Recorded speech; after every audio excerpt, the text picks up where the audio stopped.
Bonsoir à tous. Merci de votre... Au nom de Monsieur le maire de Metzimieux, nous souhaite la bienvenue.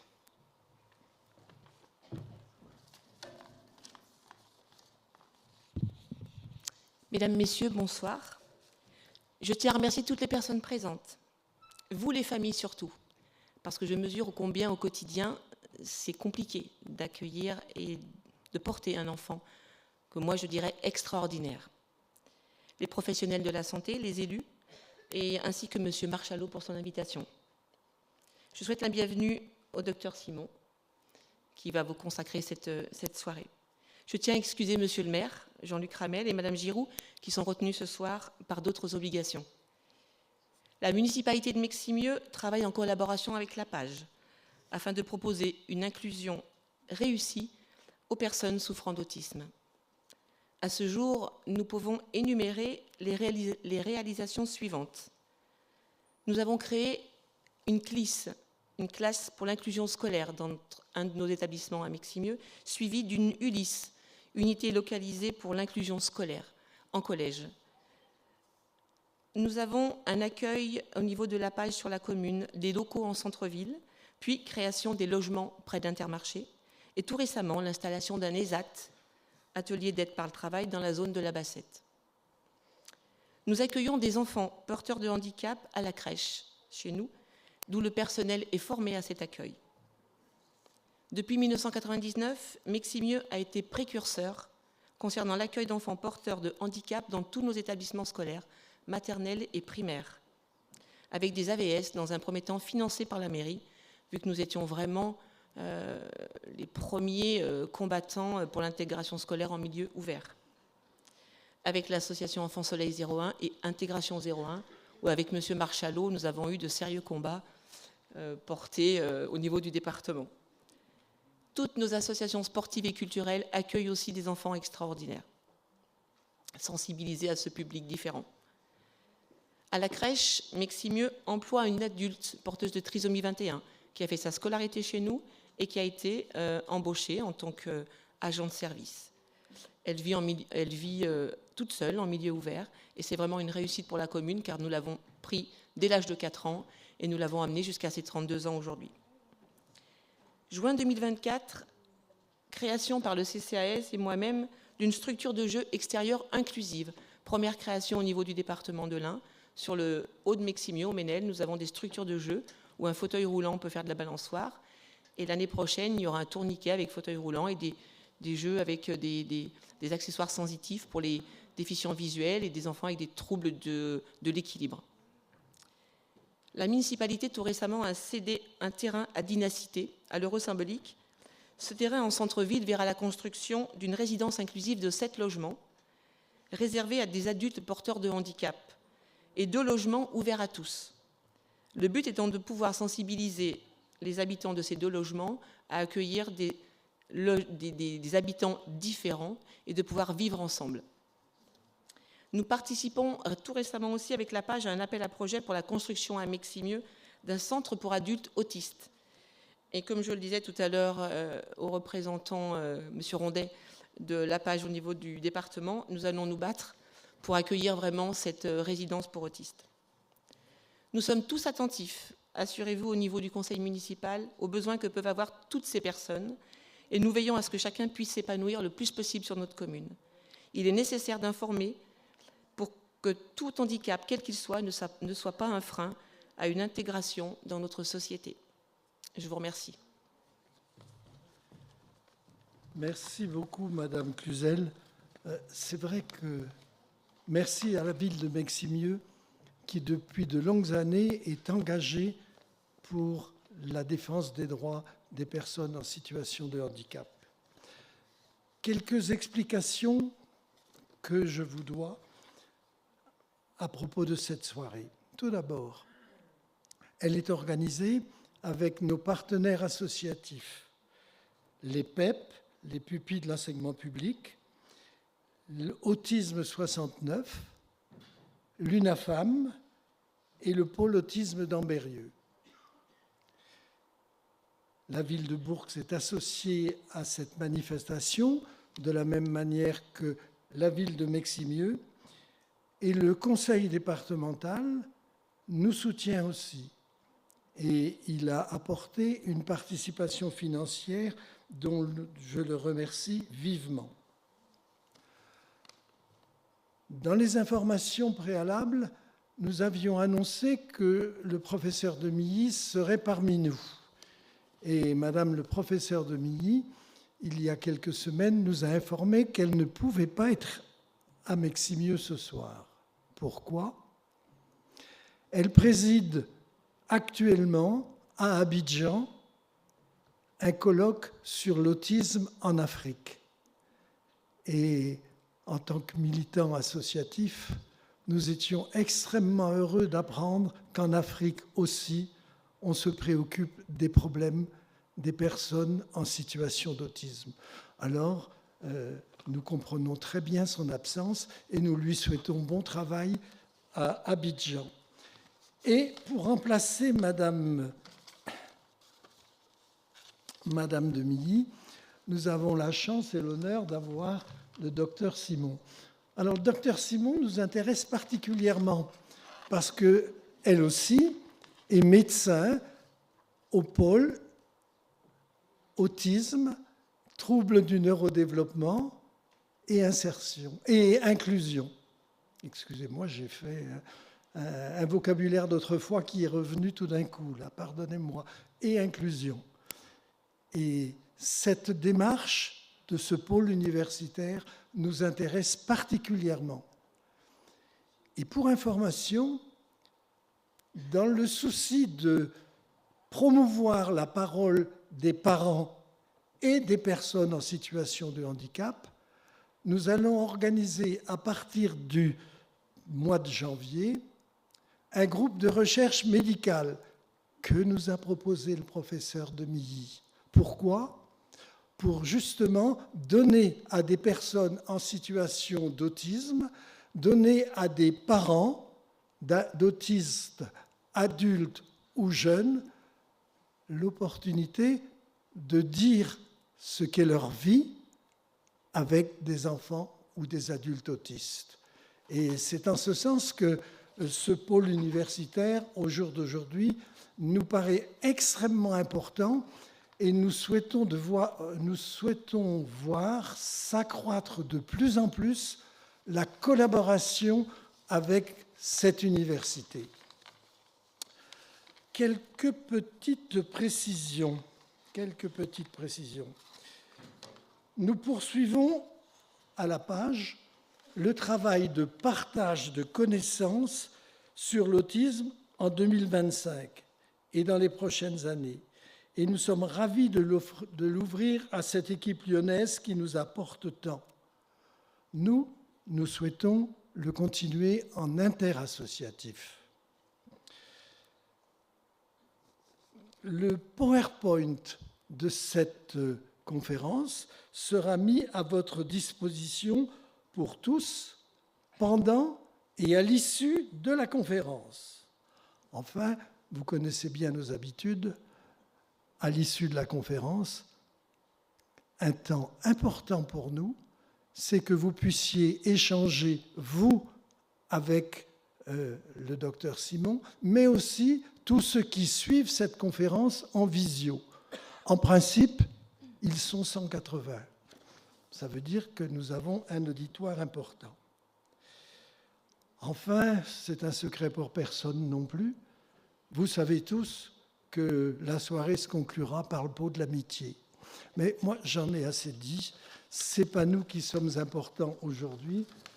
Je crois que je laisse la parole au docteur Simon et en vous remerciant beaucoup, docteur, d'avoir accepté de venir avec nous. Merci à vous. Alors, bonjour à toutes et à tous. Et tout d'abord, je tiens à vous remercier de m'accueillir ce soir ici parmi vous, afin que nous puissions aborder un sujet quand même assez important et assez redondant chez nous, en tous les cas dans notre pôle, qui est les troubles du comportement dans l'autisme ou comportement défi.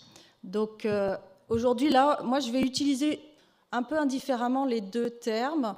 Trouble du comportement, c'est un terme qui est assez ancien maintenant, qui est de moins en moins utilisé, parce que ça ramène quand même à la notion de dysfonctionnement, de pathologie, Maintenant, on parle quand même beaucoup plus de comportement défi, en particulier dans tout ce qui peut être les études scientifiques, les revues, tout ce que vous pourrez trouver là-dessus. On utilisera quand même plus le terme de comportement défi. Alors, si ça veut bien marcher.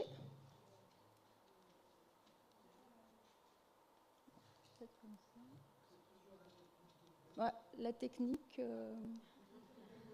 Bon... Tenez, c'est pas très...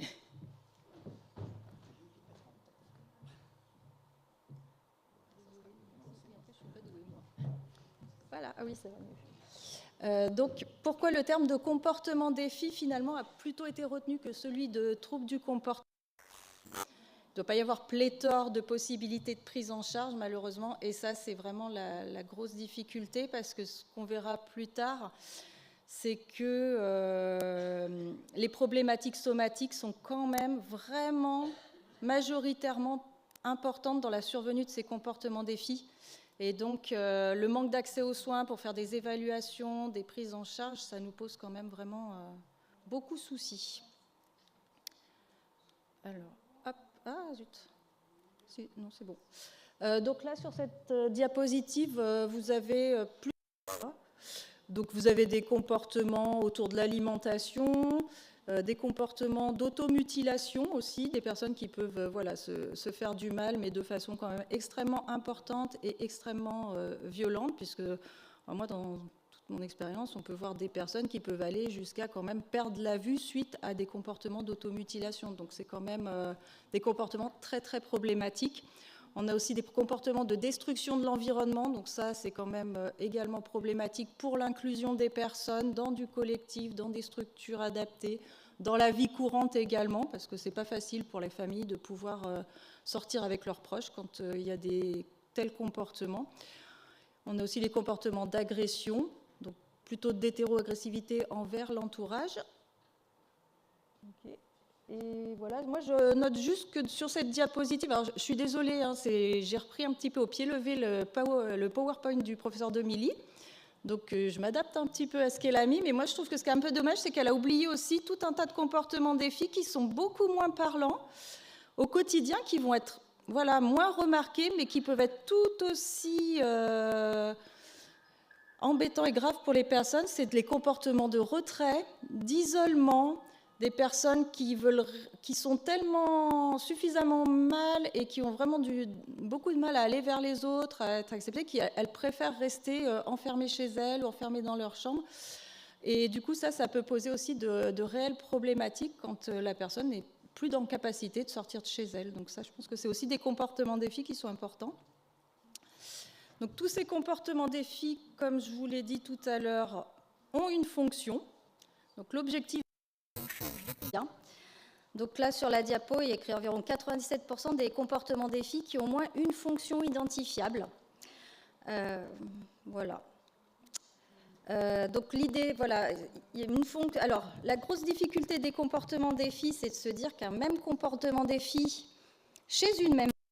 Deuxième chose qui n'est pas forcément notée, mais c'est que plusieurs comportements défis peuvent coexister chez une même personne en ayant des fonctions différentes. Donc en fait, tout l'objectif du travail qu'il y a à faire autour de ces comportements défis, c'est d'identifier les différentes fonctions des différents comportements défis pour mettre en place des aménagements et tout ce qui est nécessaire pour que la personne se sente mieux et que le comportement défi puisse diminuer, voire, dans le meilleur des cas, disparaître complètement et que la personne puisse à nouveau avoir une qualité de vie suffisante pour pouvoir être bien au quotidien, vivre dans sa famille, aller en structure adaptée si elle a une orientation, et puis participer à tout ce qui peut être proposé, les activités adaptées et autres. Donc, par rapport à l'identification des fonctions, nous, on utilise beaucoup la méthode d'analyse fonctionnelle du comportement.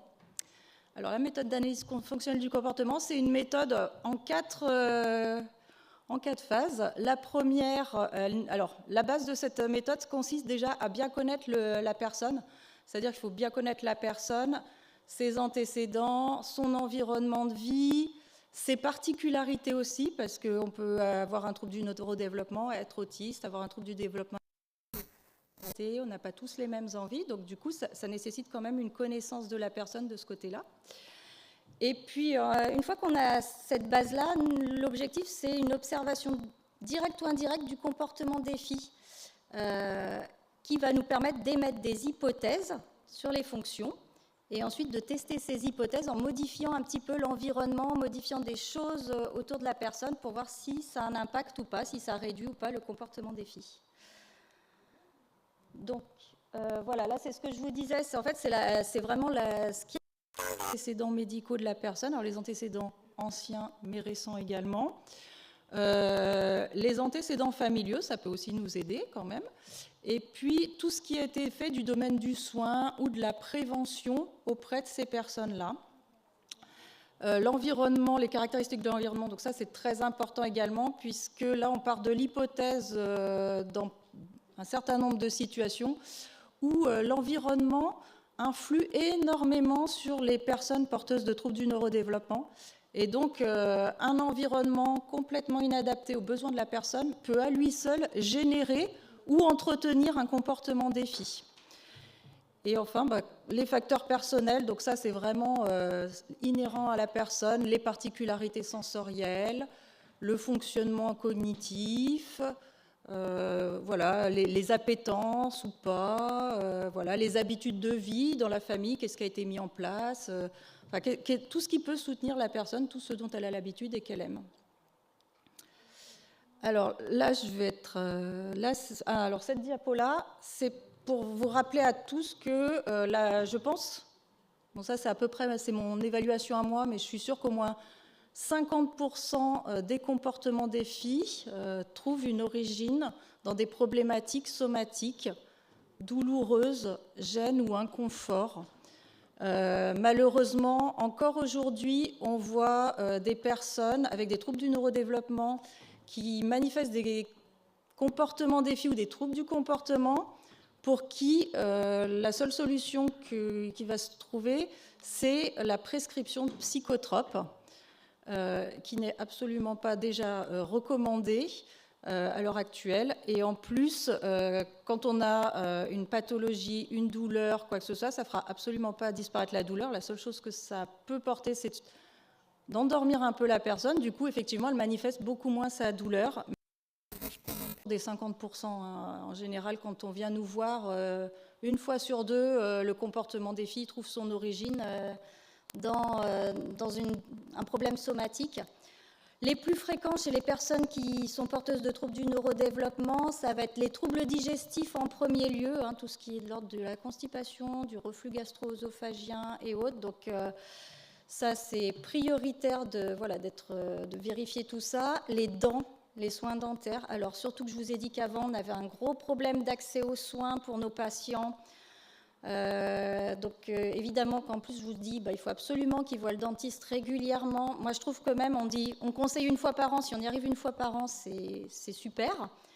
Moi je conseille même tous les 6 mois parce qu'entre une visite qu'on a eue il y a 1 an et quand il s'est passé 10 mois, une carie ça peut arriver, un abcès dentaire ça peut survenir et c'est pas parce qu'on a eu une visite il y a 1 an que les dents tout va bien.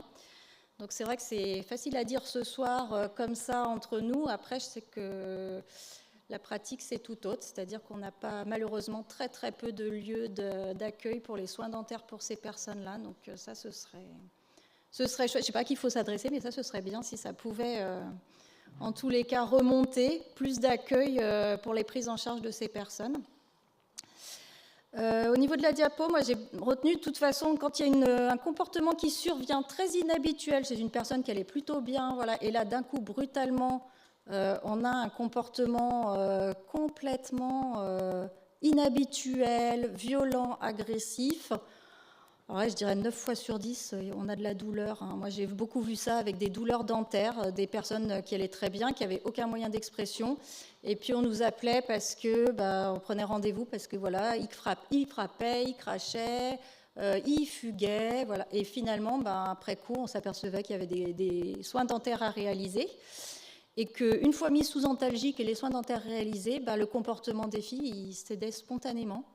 Donc ça, c'est quand même assez chouette. Et même quand on a des comportements des filles qui ont une installation très progressive, qui dure depuis longtemps, des fois on peut se dire bah non mais de toute façon ça fait 1 an qu'il est comme ça, voilà, c'est pas de la douleur.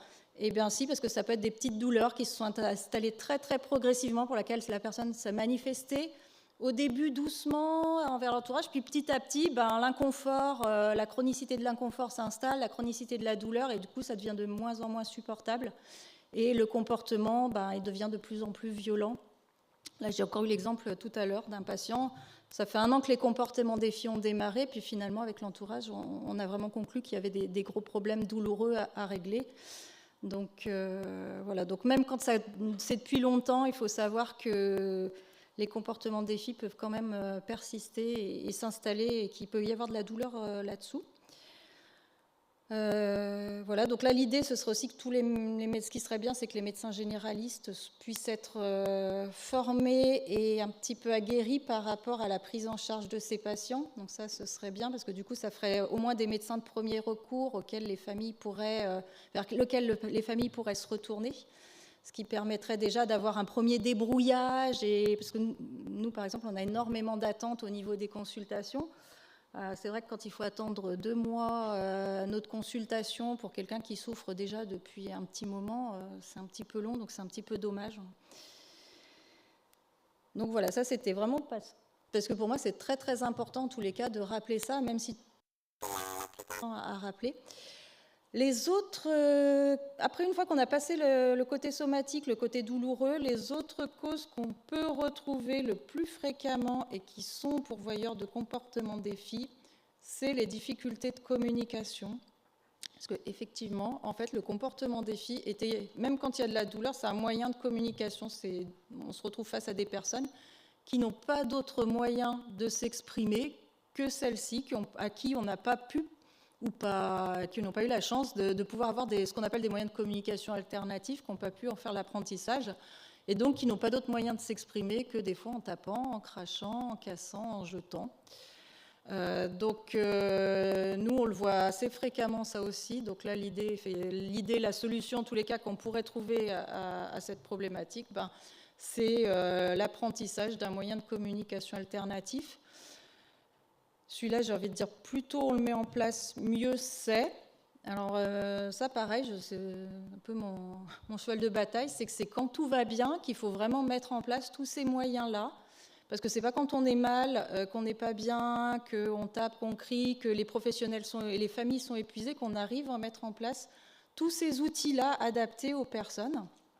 Et donc, moi, j'essaye vraiment de motiver le plus possible les professionnels à mettre en place ce genre d'outils, même quand tout va bien, même quand on se dit non, mais tout va bien, en fait, voilà, la personne, elle comprend bien ce qui se passe, voilà, parce que c'est vraiment, quand tout va bien, c'est super facile d'apprendre, et quand on n'est pas bien, là, ça devient plus compliqué, et c'est là que nous, on arrive en disant, bah oui, mais c'est un problème de communication, voilà, donc il faudrait lui mettre un moyen de communication en place, mais là, c'est tout de suite un peu plus compliqué. Après, ce qu'on note également qui peuvent être très pourvoyeurs de comportement des filles, c'est les difficultés de repérage espace-temps. Les personnes porteuses de troubles du neurodéveloppement, autisme, troubles du développement intellectuel, ont de grosses difficultés à se repérer dans l'espace-temps. Donc souvent, à la maison, alors ça c'est plutôt à la maison, ça se passe plutôt bien parce qu'on ne s'en aperçoit pas, mais on est toujours un petit peu très ritualisé à la maison, c'est toujours pareil. On a toujours un peu la même routine. Et c'est vrai que quand ils changent de lieu, qu'ils vont en structure, là, il y a peut-être des fois un petit peu plus d'imprévus, des choses comme ça devient très compliqué. Donc là, pareil, l'idée, c'est de pouvoir mettre à disposition des personnes concernées tous les moyens de repérage possibles dans le temps et dans l'espace. Donc les plus connus dans le temps, c'est le timer. J'imagine qu'il y en a plusieurs qui connaissent le timer et qui l'utilisent.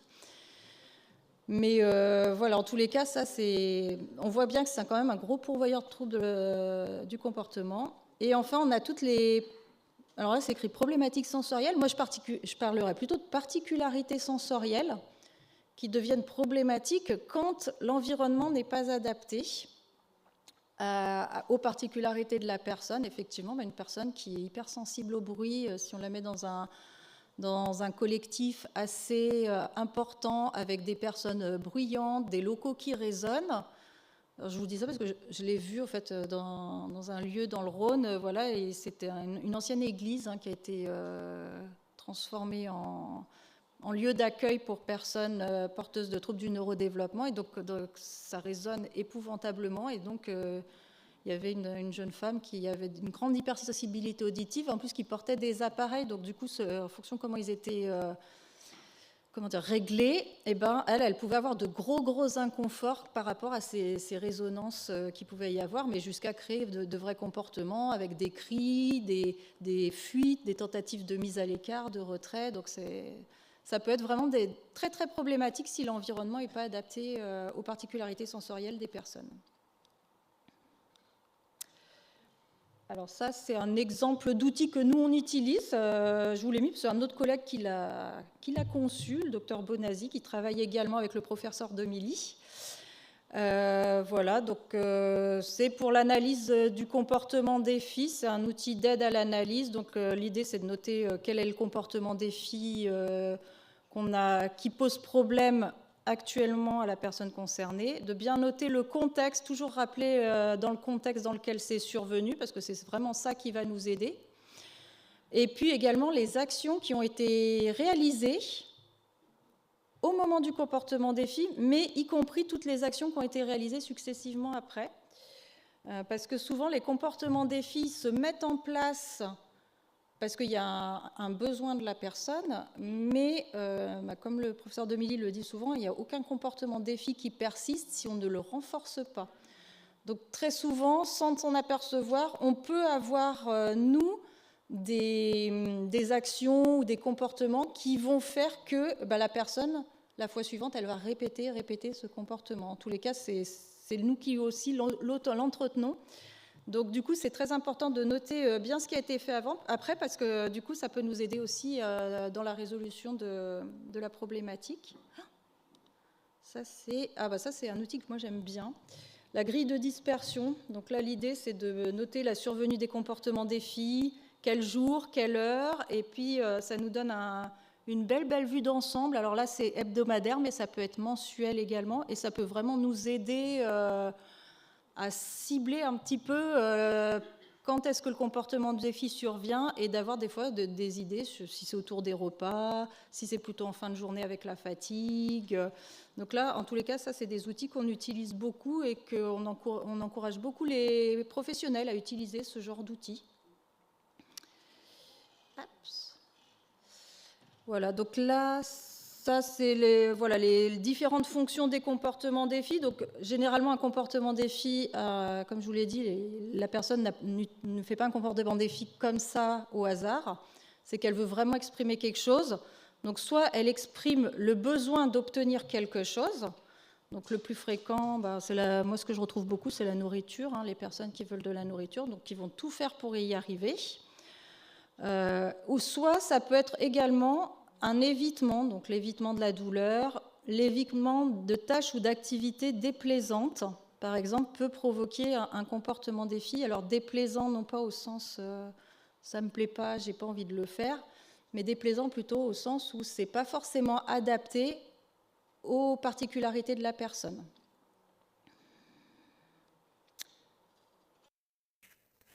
Et du coup, l'idée, en tous les cas, de vraiment bien identifier les fonctions des comportements des filles, c'est très important parce que c'est ce qui va nous permettre d'élaborer des solutions. En tous les cas, il n'y a pas de solution unique.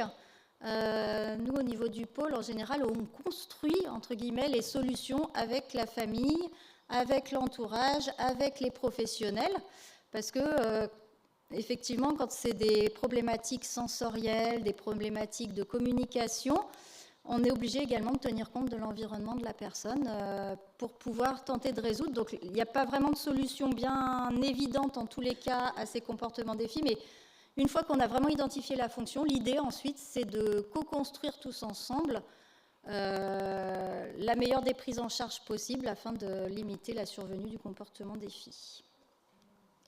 Donc ça, je passe parce que ça n'a pas d'intérêt. Et là, maintenant, le professeur Demilly avait prévu d'évoquer au cours de la problématique de la génétique, qui lui est très chère, et des maladies rares, puisque maintenant on arrive quand même à identifier un certain nombre d'origines génétiques aux troubles du neurodéveloppement. Alors en fonction du trouble du neurodéveloppement, ça peut être très variable. Le trouble du développement intellectuel, on est à peu près à 65% d'origine génétique identifiée. Et le trouble du spectre de l'autisme, on est autour des 35% environ. Et il faut savoir que alors c'est dans les recommandations actuelles en tous les cas, pour l'autisme, ça c'est sûr, quand on pose un diagnostic de trouble du spectre de l'autisme chez une personne, les recommandations sont de pouvoir bénéficier d'un avis génétique. Après, à charge aux personnes et à leurs familles de souhaiter poursuivre les analyses génétiques ou pas, mais en tous les cas, on se doit de proposer une consultation génétique. Voilà. Moi, je pense que de façon plus large, nous, au niveau de notre pôle, on les propose vraiment à toutes les personnes qui ont des troubles du neurodéveloppement. Parce que, comme je vous dis, même dans les personnes qui ont simplement un TDAH, on peut retrouver des origines génétiques. Et ça nous aide énormément dans les prises en charge, puisqu'on retrouve chez certains syndromes génétiques vraiment des vraies particularités physiopathologiques, qui sont à prendre en charge bien avant de mettre en place tout un tas de traitements. Toujours, nous, c'est dans l'idée d'éviter les traitements psychotropes abusifs, qui auront plus tendance à sédater que vraiment à améliorer la situation de la personne. Et donc là, vous avez des exemples. Alors là, c'est la délétion partielle du chromosome 9. Voilà, donc l'idée, voilà, l'idée aussi des analyses génétiques, c'est de pouvoir prévenir au maximum les complications somatiques qui peuvent survenir. Parce que maintenant, on le sait que dans certaines pathologies génétiques, il y a des risques plus fréquents de cancer, de maladies épileptiques ou autres, et du coup ça permet vraiment de prévenir toutes ces pathologies. Donc ça, c'est l'exemple d'une délétion du chromosome 9 avec un risque accru de développer alors un gonadoblastome, donc une tumeur au niveau des testicules. Et donc l'idée, c'est vraiment d'avoir une surveillance accrue là-dessus quand on sait que la personne est porteuse de cette anomalie-là. La microdélétion 22q11, donc ça pareil, c'est une pathologie génétique dont l'association avec le trouble du spectre de l'autisme est assez fréquent. On a environ 50% de ces personnes porteuses de cette anomalie génétique qui peuvent présenter un trouble du spectre de l'autisme. Donc ça, c'est important à savoir, parce que quand on diagnostique chez une personne cette anomalie-là, systématiquement, on va proposer en même temps une évaluation dans le sens de poser le diagnostic ou pas de trouble du spectre de l'autisme, surtout si on a une grande suspicion. Et le fait d'avoir ce diagnostic, pour nous, il est drôlement important parce que ce sont des personnes qui sont vraiment avec une forte prévalence de troubles psychotiques vrais, mais alors qui surviennent à un âge très très jeune. Nous, on peut en avoir déjà chez des enfants âgés de 4, 5, 6 ans en fait. Et donc, il faut être très vigilant parce que ces troubles psychotiques peuvent aussi générer des difficultés cognitives s'ils ne sont pas pris en charge suffisamment tôt. Donc, il y a pas mal d'études dans notre pôle, notamment on a une de nos neuropsychologues qui a fait une étude sur le dépistage très précoce des troubles psychotiques chez ces patients, parce qu'il y a une présentation assez atypique, on va dire, chez des jeunes enfants, mais en tous les cas, c'est très très important de ne pas passer à côté et de vraiment bien les prendre en charge, parce que ça peut permettre, déjà de faire disparaître les symptômes, et de prévenir un déclin cognitif en lien avec ces symptômes, donc du coup de permettre à la personne d'évoluer quand même avec toutes les compétences qu'elle avait au départ, et du coup d'avoir un niveau de vie plutôt satisfaisant par la suite. Le syndrome de Smith-Magenis, donc celui-là c'est un syndrome, c'est une microdélétion du chromosome 17. Il a la particularité, ce syndrome-là, alors d'être très pourvoyeur de troubles du comportement ou comportement des filles. Et et d'avoir comme et la particularité, c'est qu'en fait les personnes porteuses de ce syndrome ont une inversion du cycle de sécrétion de la mélatonine. C'est-à-dire qu'au lieu que la mélatonine soit sécrétée en fin de journée, le soir, pour nous permettre un endormissement, une bonne nuit, puis d'être bien réveillé la journée, et ben c'est en fin de nuit qu'ils ont quand même le pic de sécrétion. Donc du coup, c'est des patients qui vont déambuler toute la nuit, pas arriver à dormir, et dans la journée, être complètement somnolents, avoir énormément de mal à participer aux activités, à la vie quotidienne. Et cette fatigue s'accumulant, en tous les cas, ça va être très très pourvoyeur de troubles du comportement, de psychotropes. Alors oui, la professeure Demilly, elle met toujours cette diapo, là, elle l'aime bien, c'est pour montrer, ça c'est une ancienne patiente, je crois que l'ordonnance date de 2003, avec un nombre de lignes de psychotropes assez ahurissant pour les porteuses d'un syndrome de Smith-Magenis. Et malheureusement, aucun traitement à base de mélatonine ou alors nous, on prescrit des bêta-bloquants le matin pour bloquer la sécrétion de mélatonine et puis de la mélatonine le soir pour permettre de restaurer le cycle. Et donc, souvent, ça nous permet quand même de mettre ce traitement vraiment approprié. Ça peut nous permettre de limiter quand même au maximum l'utilisation des psychotropes par la suite. Donc, c'est vraiment très intéressant, surtout quand on connaît tous les effets secondaires qu'il peut y avoir. C'est toujours intéressant d'avoir un traitement adéquat. Il y a d'autres hormones qui peuvent être perturbées, d'autres cycles hormonaux perturbés, mais à un moindre degré. Le syndrome de Prader-Willi, donc ça pareil, c'est un syndrome génétique. C'est des personnes qui ont un comportement très spécifique autour de l'alimentation, une absence de satiété complète, donc une obsession totale pour la nourriture. Moi, j'avais un patient qui était en capacité de m'expliquer ce qui se passait et en fait, qui me disait c'est affreux parce qu'en fait, je pense à la nourriture du matin au soir et du soir au matin, je n'arrive pas à penser à autre chose qu'à la nourriture. Et donc, c'était assez terrible pour lui. Lui, ça l'empêchait vraiment de faire autre chose que de penser à ça. En fait, ils sont en permanence. D'ailleurs, ils ont quelques particularités comportementales, notamment une grande rigidité au niveau comportement. Il ne faut pas que les choses changent. Ils sont très, très, très ritualisés, on va dire. Et du coup, tout changement, toute contrariété va converger vers des crises de colère assez impressionnantes.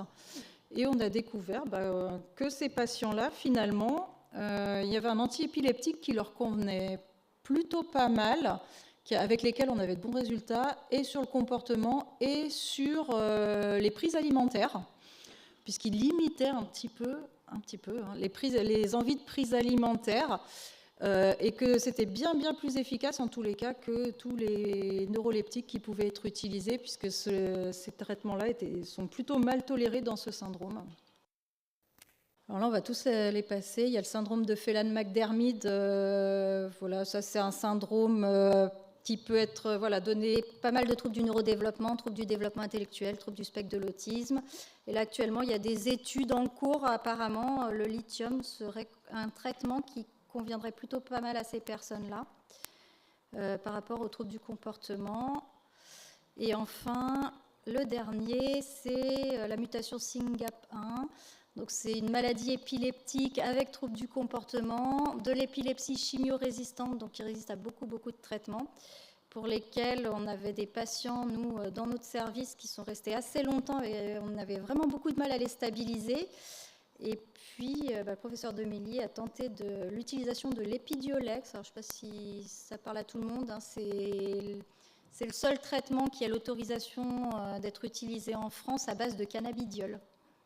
Donc, rien à voir avec tout ce qu'on peut trouver dans les magasins de CBD et autres. Mais parce qu'il est beaucoup plus dosé, celui-ci, c'est vraiment, celui-là, il a vraiment eu toutes les études et tout. Et donc, il est vraiment très, très efficace dans les maladies avec une épilepsie résistante. Et en plus, il agit aussi sur les troubles du comportement. Et donc là, ça, c'est un jeune homme qui est resté hospitalisé chez nous très, très longtemps, sans pouvoir sortir de sa chambre, avec qu'on a retrouvé quand même assez longtemps avec beaucoup de neuroleptiques, tous les effets secondaires des neuroleptiques. Donc je vous passe un petit peu comment il pouvait se trouver, ce pauvre jeune homme. Et puis finalement, avec seulement le traitement Epidiolex, on a réussi à stabiliser l'épilepsie, mais également le comportement, puisqu'il a pu sortir de l'hôpital. Enfin, il y a passé plusieurs années. Et donc, mener une vie normale de jeune homme de son âge, aller à la patinoire et puis aller se baigner, comme vous. Alors ça, c'est la diapo qui présente le pôle HUA10, que certains connaissent en tous les cas chez nous, que je vais rapidement présenter. Nous, on a une unité d'hospitalisation de 10 lits pour des patients adultes âgés d'au moins 16 ans qui présentent des troubles du comportement ou des comportements défis. Juste après, vous verrez, il y a eu tout un projet architectural qui a été mis en œuvre, enfin vu le jour. Donc, vous aurez... Et donc, nous, les patients et l'équipe ont déménagé là il y a 3 semaines. Donc, on a une nouvelle unité toute belle pour accueillir nos patients. Ça, c'est chouette. Sinon, le pôle se compose aussi d'autres propositions de soins. On a un plateau ambulatoire avec des consultations dédiées au comportement défi, des consultations dédiées à la pose de diagnostic de troubles du neurodéveloppement, en particulier s'il y a des pathologies associées, qu'elles soient psychiatriques ou somatiques. On a également l'unité génopsie, donc c'est pour ça que le professeur Demilly évoque souvent les maladies génétiques, parce que c'est la seule unité, à ma connaissance, en France, qui prend en charge des patients de tous âges, porteurs qui sont sur cette unité, sont vraiment spécialisés dans la prise en charge de certains syndromes, au niveau comportemental en tous les cas. Et puis, enfin, on a un dispositif qui est vraiment bien, mais malheureusement, dans l'Ain, vous ne pouvez pour l'instant pas en bénéficier. C'est des unités mobiles, c'est-à-dire qu'on a des unités pluriprofessionnelles qui se déplacent sur les lieux de vie des personnes concernées quand il y a des manifestations de comportement défi qu'on a vraiment beaucoup de mal à gérer en ambulatoire, en consultation. Et donc qui ont une activité assez intensive, c'est-à-dire qu'elles se rendent plusieurs fois par semaine auprès du patient, auprès des proches, auprès des équipes, pour évaluer un petit peu les comportements, trouver un petit peu le fonction des comportements, et puis construire directement sur place les solutions de prise en charge. Et ça, c'est vraiment chouette et précieux, parce que effectivement, un comportement défi, quand on nous le raconte, c'est pas évident de se représenter la scène, comment ça se passe, mais souvent, quand on est sur place et qu'on voit les choses, comment elles se déroulent, et avec un petit peu de recul, un peu d'extérieur, on comprend beaucoup mieux le pourquoi du comment, et du coup, on peut beaucoup mieux accompagner les équipes dans la mise en place de modifications de l'environnement et autres pour améliorer les prises en charge des patients. Voilà, ça, on arrive à l'unité du neurodéveloppement donc chez nous, donc ce que je vous ai dit, 10 lits, des effectifs renforcés. Ah oui, et nous, on n'a pas uniquement des infirmières et des aides-soignantes comme vous pouvez retrouver dans tous les services d'hôpitaux de psychiatrie générale plutôt classiques. On a aussi beaucoup de professionnels autres. On a des éducateurs de jeunes enfants, des éducateurs spécialisés, des pères aidants, des éducateurs sportifs. Et ça, c'est vraiment un plus par rapport à la prise en charge de nos patients. Moi, je le vois vraiment régulièrement quand, entre un patient qui est pris en charge dans une unité de psychiatrie générale, avec les moyens de la psychiatrie générale, et chez nous, effectivement, pour les patients, il y a peu de choses proposées. Et nous, du coup, grâce à toutes ces personnes-là, on a aussi psychomotriciennes, neuropsychologues, ils ne sont pas tous notés, ergothérapeute, mais c'est vrai que ça permet en tous les cas une prise en charge au quotidien, au-delà du soin et du thérapeutique, et vraiment de tenter la mise en place de pas mal de choses pour accompagner les personnes qui sont hospitalisées chez nous. Et donc là, on a le professeur Demilly. Dans les anciens locaux, donc quand elle a récupéré le pôle, voilà les anciens locaux qui étaient comme ils étaient. Voilà un peu l'état dans lequel c'était. Et donc, il y a eu tout ce projet architectural qui a été mis en place.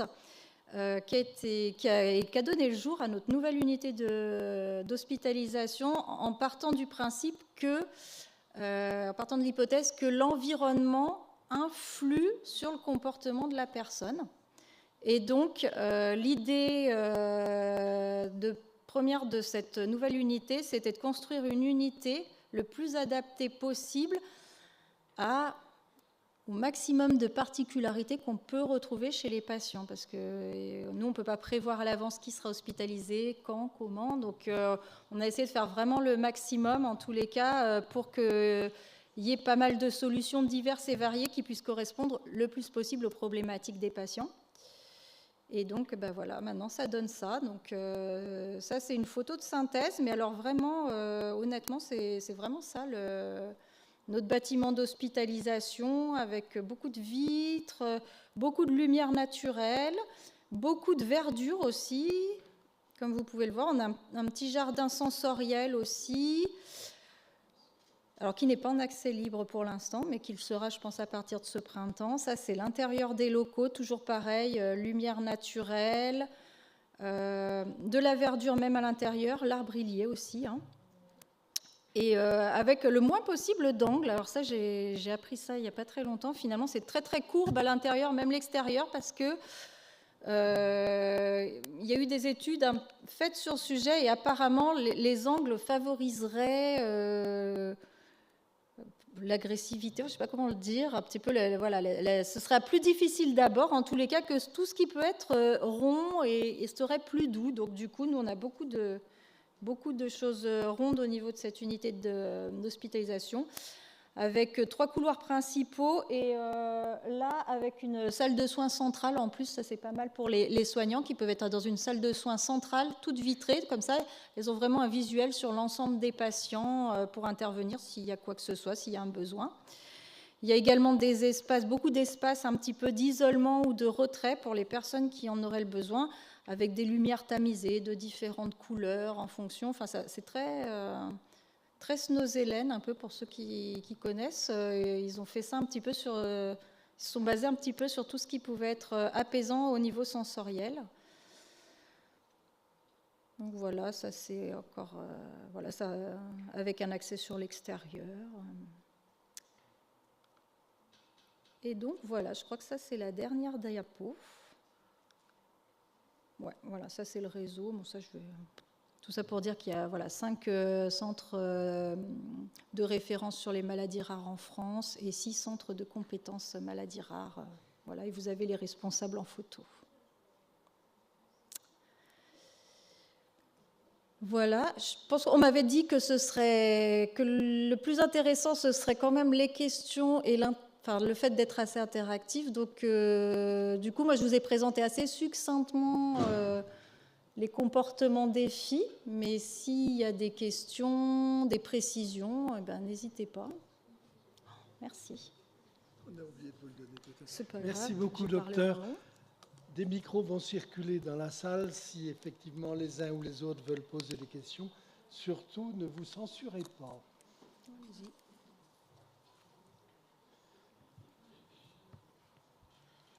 Des questions ou les commentaires? De plus en plus, vous faites appel à la génétique.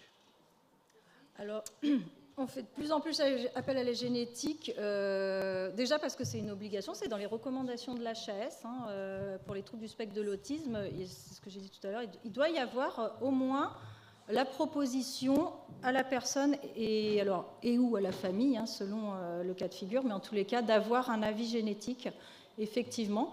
Après, maintenant, il y a quand même beaucoup de personnes qui acceptent quand même de participer à ces conseils génétiques et qui acceptent les bilans génétiques. Donc, ce qui permet, dans certaines situations, d'être vraiment actif pour la personne quand on trouve un syndrome, de pouvoir avoir vraiment des vrais actes de prévention et d'être très réactif au niveau prise en charge. Et après, c'est vrai que pour un certain nombre d'autres personnes, c'est aussi de participer à la recherche, puisque maintenant on a un grand répertoire international des anomalies génétiques, et à chaque fois qu'on en recense une, elle est intégrée dedans, et on suit l'évolution des personnes pour voir un petit peu quel est leur parcours, quelle est leur trajectoire au niveau sanitaire principalement, mais ça peut être aussi au niveau du parcours de vie. Oui, moi je voulais ajouter un sujet que c'est aussi rassurant pour les personnes de savoir quelle est leur pathologie. Effectivement, il y a beaucoup, et surtout c'est surtout aussi par rapport aux fratries, aux parents, effectivement, de savoir quelle est la pathologie, et ensuite surtout qu'on puisse leur expliquer un petit peu l'origine de la pathologie et les risques de transmission. Ça, c'est aussi important pour les familles. Bonsoir. J'ai 2 amis qui sont entrés dans le parcours, je ne sais pas comment on peut appeler ça, de recherche, savoir si elles n'étaient pas un peu autistes. Alors je le dis avec leurs mots. Et j'ai une amie qui devait être en visio, mais il n'y a pas de son, donc elle avait que les images. Ah mince. Oui. Et pour le coup, elle me dit, mais qu'est-ce qu'ils vont faire pour nous? Parce qu'on entre dans un parcours, mais on nous dit, bon, ben oui, vous avez un TDAH.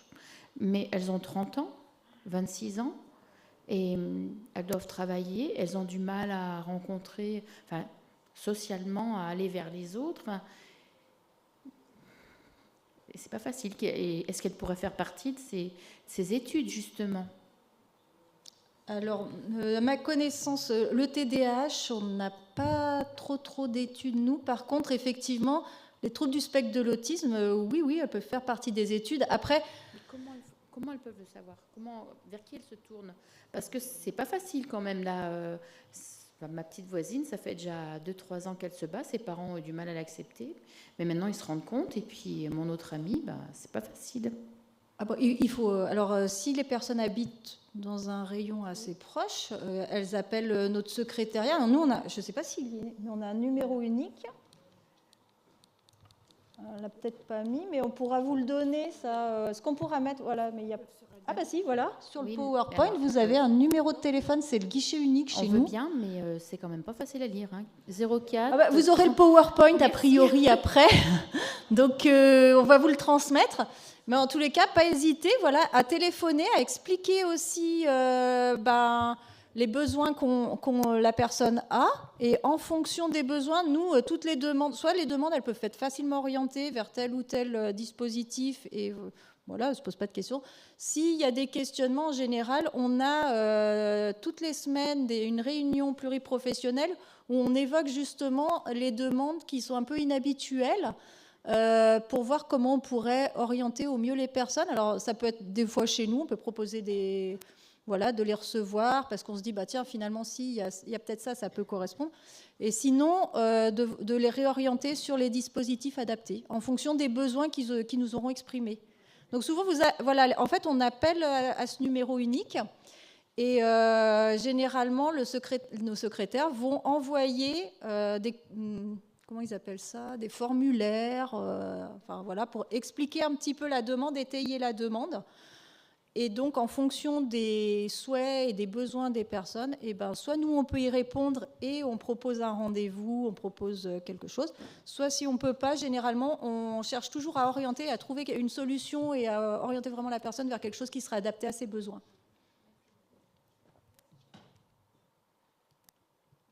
Bonsoir. Je suis ici.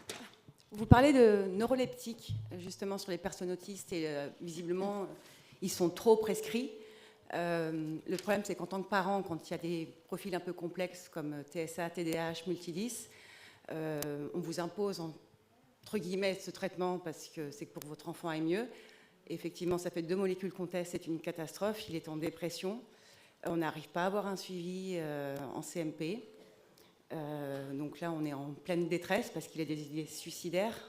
On l'a mis sous Atarax, ça n'a pas du tout aidé, ça a même aggravé son anxiété avec des hallucinations.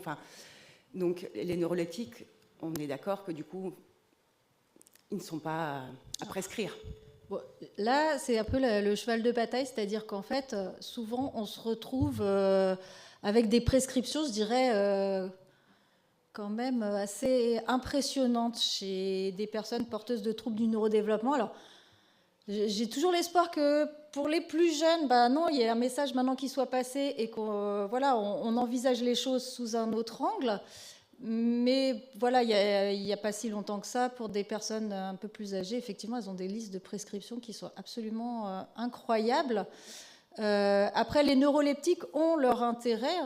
Il ne faut surtout pas les bannir parce que moi-même, j'en prescris. Voilà, et ça peut avoir un réel intérêt. Mais le message surtout que j'essaie de faire passer, c'est que ce n'est pas pour calmer une personne, ce n'est pas pour qu'elle se calme et qu'elle reste sage et assise. Ce qu'il faut surtout, c'est avoir une réflexion médicale et scientifique à la base, en se disant, mais pourquoi ce comportement-là? Est-ce qu'il y a, bon, alors comme je vous l'ai dit, je ne vais pas vous me répéter, mais est-ce qu'il y a de la douleur? Est-ce que finalement la personne, l'environnement ne lui correspond pas du tout? Voilà. Après, effectivement, on peut se dire, peut-être que cette personne-là, finalement, est très, très anxieuse. Pour le coup, le traitement, ce ne serait pas les neuroleptiques, on serait plus dans une autre famille de traitements. Mais là, ça vaut le coup, effectivement, de traiter et de faire quelque chose. Mais comme pour toute personne lambda, finalement, j'ai envie de dire. En fait, l'idée de la prescription de neuroleptiques, c'est surtout de ne pas les dégainer dès qu'il y a le moindre trouble du comportement, en se disant, on va calmer le trouble, et puis une fois qu'il sera calme, ça ira mieux. Parce que bien souvent, déjà, le neuroleptique, il n'est pas efficace. Moi, je vois souvent des personnes, on a introduit le traitement, on l'a augmenté, puis on arrive à des doses de traitement hallucinants, mais en fait, s'ils arrivent jusque chez nous, c'est aussi parce que les troubles du comportement, de toute façon, ils sont toujours là. Donc, à partir du moment où c'est pas efficace, ça sert strictement à rien de poursuivre. Et du coup, en étant base à Dolin, on peut arriver jusqu'à vous ou c'est par secteur géographique? Il a quel âge 8 ans et demi.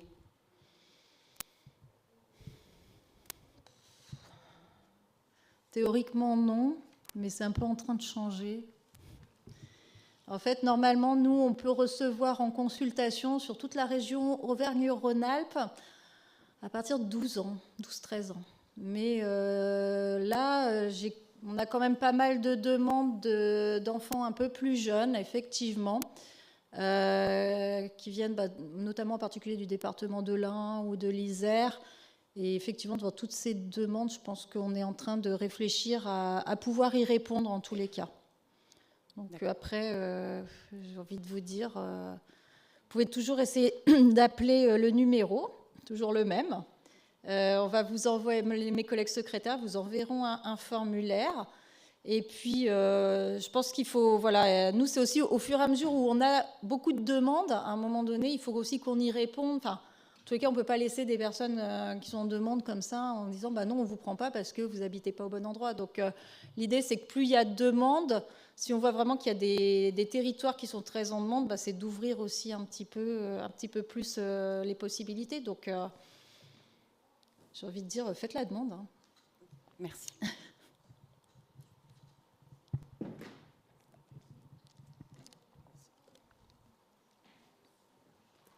Bonsoir. Bonsoir. On a un enfant de 10 ans. C'est un peu une situation similaire. Il a été diagnostiqué assez tard. Et on s'est beaucoup heurté au fait que, de prime abord, il n'avait pas forcément l'abord d'un TSA. Il communique beaucoup, il est dans le regard, etc. Et on se retrouve avec un bilan aujourd'hui. On a une prescription médicale, mais on n'en voit pas les effets, pas du tout. Et on n'a pas de suivi après ça. Alors j'entends qu'effectivement les comportements ils répondent à un besoin pour lui. Est-ce que ces grilles d'analyse, vous les partagez? Est-ce que c'est des choses qu'on peut utiliser comme outil?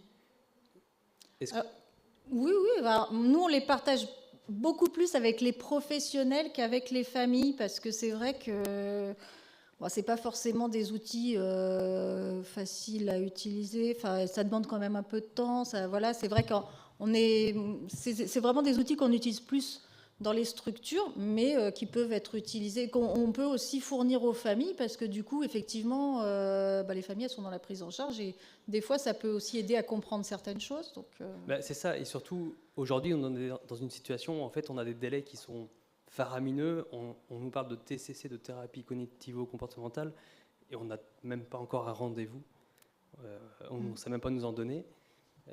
Les prises en charge, effectivement, vous parliez de médicaments, on a affaire à une personne qui veut même pas changer la molécule ou qui veut pas, voilà. Et quand on essaie d'aller chercher un autre avis, c'est pas possible. on a effectivement un pédopsychiatre et ça s'arrête là. Ouais, Donc c'est pour ça qu'effectivement, si vous avez des outils d'analyse, on est preneur parce qu'à notre niveau, en fait, au quotidien, on a besoin d'essayer, d'avancer. On voit bien qu'il y a des choses à faire, sans attendre forcément l'avis. Bah, effectivement, enfin là, les 2 outils que j'ai présentés dans le PowerPoint, c'est des outils qui sont assez simples d'utilisation. Donc ça, moi, je pourrais vous les transmettre, vous les transmettre à Monsieur Marchalot, et puis vous les transmettrez en même temps que le PowerPoint. Moi, je peux... C'est des choses qu'on peut trouver dans la littérature aussi ou... Oui, certainement. Ouais. Alors pas la grille, pas le tout premier.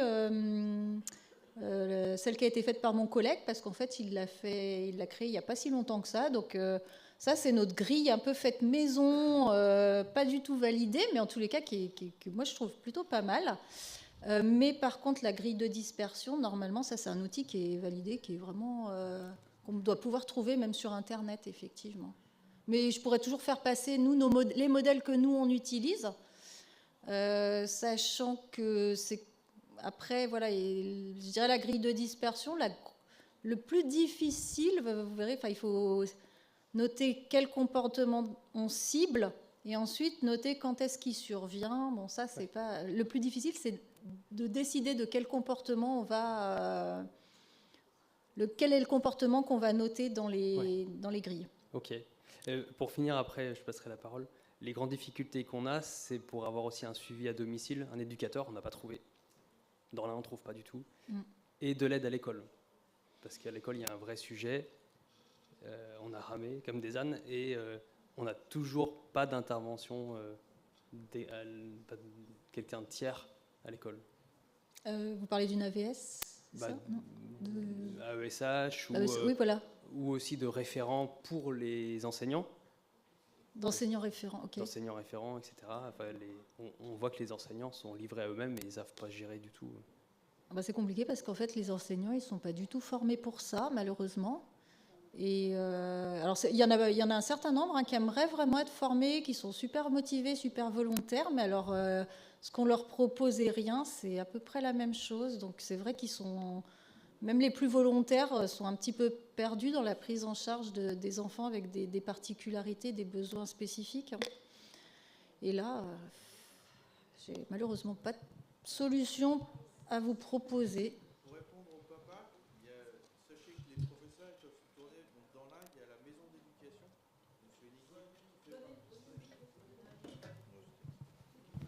Donc pour répondre au papa, donc dans le département de l'Ain, il y a la maison de l'éducation à Bourg-en-Bresse qui regroupe des professionnels qui sont issus, on va dire, plutôt de l'éducation nationale et dont la mission, c'est justement d'intervenir dans les écoles pour soit aider les AESH, soit les professeurs. Donc je sais ils sont une dizaine de personnes. Et voilà, leur rôle, c'est justement que quand les professeurs ou les ESH ont besoin d'accompagner pour ces situations concrètes, eux, ils peuvent être là pour intervenir sur site et donner des outils concrets, mettre en place n'importe quoi, mais des espaces de relaxation, voilà, ce genre de choses. Donc voilà, ça existe et il faut, comme malheureusement souvent, il faut juste savoir que ça existe pour aller toquer à la bonne porte.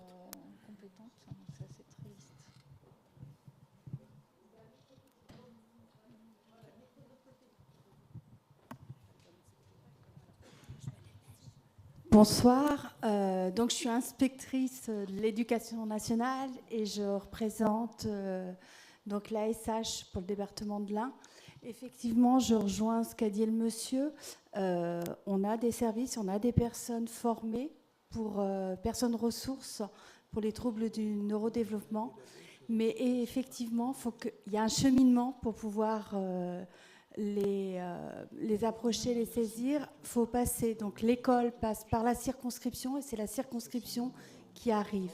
Donc voilà, on peut même en parler après si vous voulez la conférence. Voilà.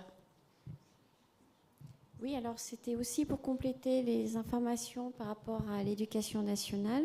Donc en fait, il existe plusieurs dispositifs en fonction du cheminement du dossier, soit avant le diagnostic, la prise en charge par la MDPH ou après. Donc on a l'école inclusive après la prise en charge, par exemple, par la MDPH, quand il y a une notification. Et avant, il y a aussi un dispositif qui s'appelle Inclusion et climat scolaire. Pratiquement toutes les circonscriptions en sont pourvues. Et on peut faire appel à eux aussi pour être accompagnés. Et donc il y a l'accompagnement des équipes, des enfants et des familles. Voilà.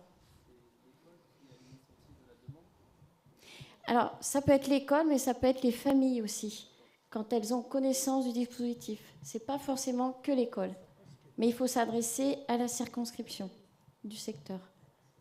Voilà. Oui, oui. Ce qu'il faut savoir aussi, c'est qu'il existe des éducatrices libérales qui peuvent venir à domicile et vous aider. Donc, moi, je peux vous en indiquer une ou deux, si vous voulez. Merci.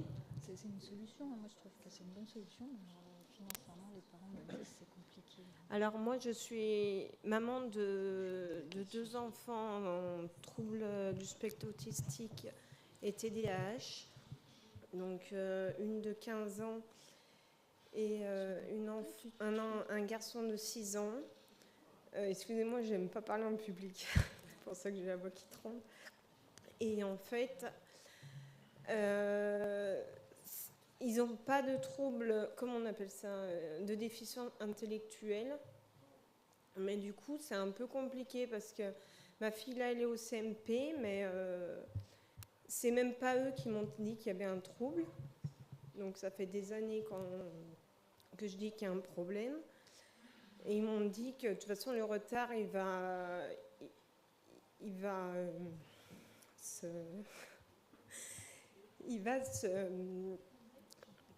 rattraper, sauf qu'il ne s'est jamais rattrapé. Donc là, j'ai du mal à parler en public.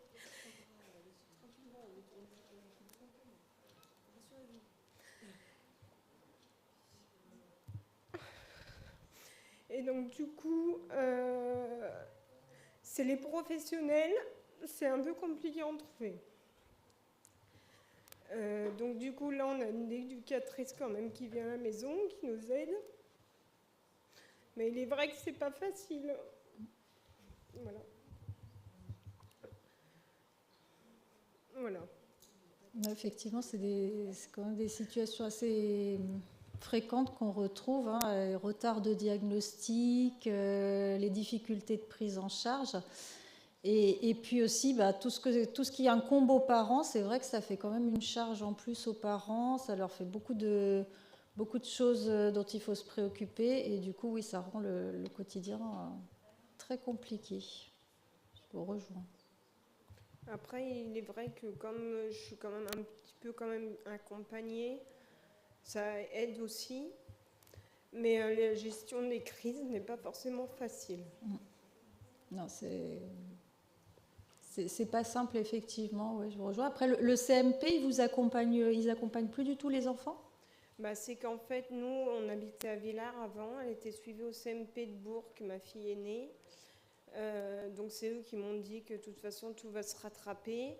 Et c'est un autre professionnel. Donc après, on a déménagé à Pérouge, donc du coup, c'est Saint-Maurice de Bénaud. Et là... je lui ai dit que ça y est, on a eu qu'il fallait faire le test. Donc elle me dit, c'est de l'argent foutu en l'air, machin, etc. Et après, au final, là, je lui ai dit, c'est bon, on a le test. Et elle me dit, non, c'est pas vrai, quoi. De toute façon, tout le monde est autiste. Alors, après, elle voulait lui prescrire un psychotrope ou je ne sais quoi. Sauf que... c'est un peu compliqué d'accepter aussi tout ça si elle n'accepte pas non plus le trouble autistique. Je ne sais pas comment réagir. Ouais, effectivement, ça c'est un souci. Hein. Le retard de diagnostic, c'est vraiment compliqué chez les enfants. Et moi, j'en vois pas mal qui ont eu des retards de diagnostic et pour lesquels, oui, rattraper après les choses, ça n'a pas été simple. Mais le diagnostic, en tous les cas, pour moi, il est quand même important à poser parce que c'est vrai que c'est des jeunes qui nécessitent des prises en charge très, très spécifiques et vraiment un abord particulier pour les accompagner tout au long de leur parcours, que ce soit les apprentissages scolaires ou le parcours de vie. Et du coup, le diagnostic est important. C'est vraiment dommage que vous ayez vraiment du mal à faire reconnaître ce diagnostic. Alors, par les professionnels de santé. Il a été validé, le diagnostic, par une pédiatre. Mais du coup, là, elle a eu le ADIR, bon, je ne sais plus les autres noms. Oui. Enfin, Vinland. Les tests, oui. Donc, après, c'est tout moi qui dois payer parce que, bien entendu, voilà. Mais bon, après, de toute façon, s'il faut payer, c'est pas. Enfin voilà, on est au point où on s'en fout. Mais c'est la suite. En plus, à l'adolescence, c'est pas facile pour tous les enfants en règle générale. Alors, en plus, avec le trouble autistique, c'est une catastrophe. Voilà. Effectivement, du coup, je vous rejoins complètement sur cette question-là, puisque c'est un des constats que j'ai fait, moi, depuis que je suis arrivée dans le pôle à 10. Et donc, avec un collègue infirmier et une neuropsychologue qui était particulièrement intéressée par toutes les problématiques adolescentes, on est en train de monter un dispositif d'accompagnement pour les adolescents porteurs de troubles du neurodéveloppement. Alors, plus spécifiquement troubles de l'autisme ou TDAH, sans troubles du développement intellectuel, pour effectivement les accompagner un petit peu dans le passage adolescence-jeune adulte, que ce soit autant dans leur parcours scolaire ou professionnel que du côté sanitaire aussi, parce que oui, je vous rejoins complètement. En fait, les particularités neurodéveloppementales, ça complique. Déjà que l'adolescence, c'est pas facile, mais ça complique un petit peu les choses, effectivement. Donc, alors là, pour l'instant, on démarre. Malheureusement, et comme il faut démarrer en cadrant un peu les choses et que le Vinatier est dans le Rhône, nous, on démarre avec comme prérequis d'habiter dans le Rhône. Mais peut-être en espérant que si ça fonctionne bien, on puisse l'ouvrir un petit peu comme tout le reste, que, comme on sait qu'il y a de la demande un peu partout, qu'on puisse aussi l'ouvrir de façon plus large à d'autres départements. Oui, c'est ça, parce que là, elle a fait des petites tentatives de suicide, enfin je ne sais pas comment on peut dire, comme un peu, je pense que c'est un peu le comportement des fils que vous avez parlé. Donc elle avait tout lancé dans sa chambre, elle s'est mise sur le rebord de la fenêtre, ou sinon elle se menace de se poignarder.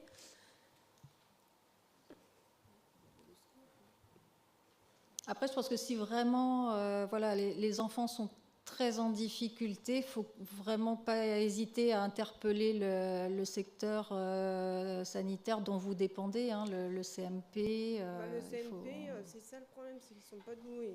Mais bon. Après, le problème, c'est que comme j'ai appelé au Vinatier pour le secteur autiste, mais c'est que pour les adultes et que ceux qui habitent dans le Rhône. Alors après, on est un peu perdu. Mais ouais, en fait, le pôle est un pôle à la base troubles du neurodéveloppement adulte, donc à partir de 16 ans, pour beaucoup de nos dispositifs. Et pour les autres, on démarre des dispositifs, mais effectivement, comme je vous dis, on est obligé un petit peu de borner les choses au début pour présenter le projet à l'ARS. Et c'est vrai que le Vinatier étant implanté dans le Rhône, le secteur du Vinatier étant une partie du Rhône, on est obligé de limiter un petit peu géographiquement les limites de nos dispositifs. Mais comme je vous dis, on va espérer que ça fonctionne et qu'on puisse un petit peu soit nous ouvrir, soit bien sûr.